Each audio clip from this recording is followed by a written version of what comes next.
हो मोर रानी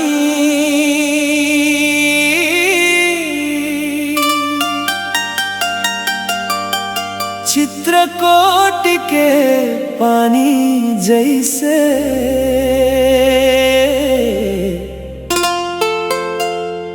तोर माया झर झर बहत रहे।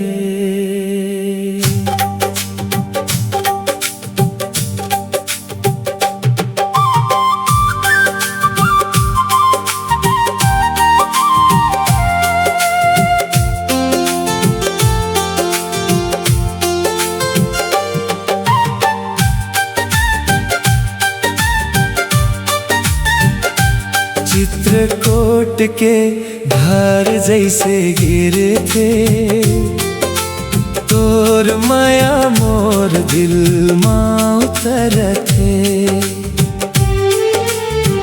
पानी के बूंद जैसे चमकत हवस तोर रूप मोला मोह ले थे। इंद्रधनुष जैसे हवस ते मोर जिंदगी में रंग भर दे हस। तोर आँखी के गहराई मरानी मोर सपना सब सजा दे हस। चित्रकोट के धार माँ तोर माया मोर दिल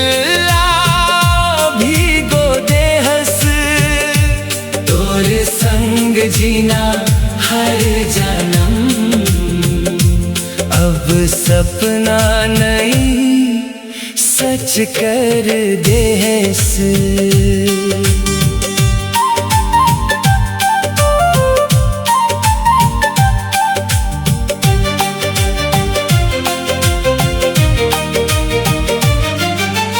पानी के गूंज में सुन थो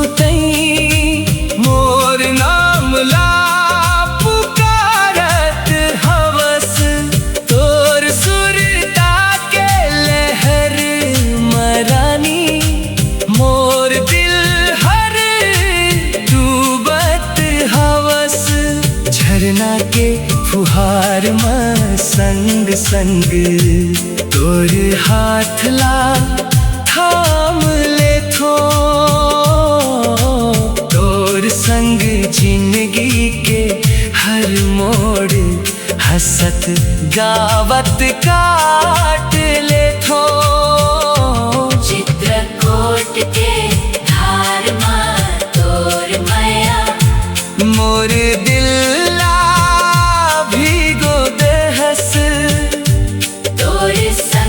जीना हर जन्म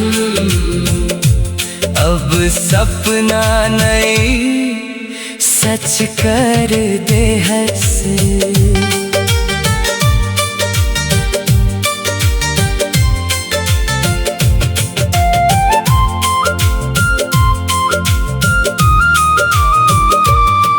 कब दूर जाथस ते जब रानी मोर दिल हर टूट जाते। चित्रकोट के पानी जैसे मोर आँखिले आंसू गिर जाते। तोर बिना हर रंग फीका जिंदगी अधूरी लगते। तोर माया के सहारा लेके मोर हर दिन गुजर थे।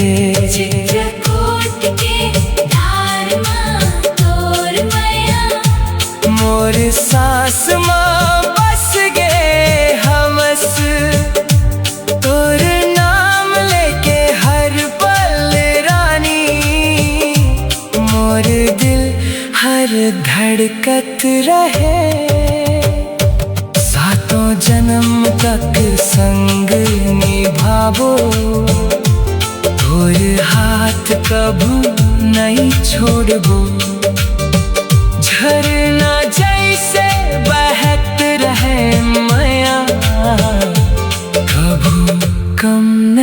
होए देवो। चित्रकूट के धार रानी हमर मया अमर हो जावे। छत्तीसगढ़ के हर कोना हमर कहानी गूंज जावे।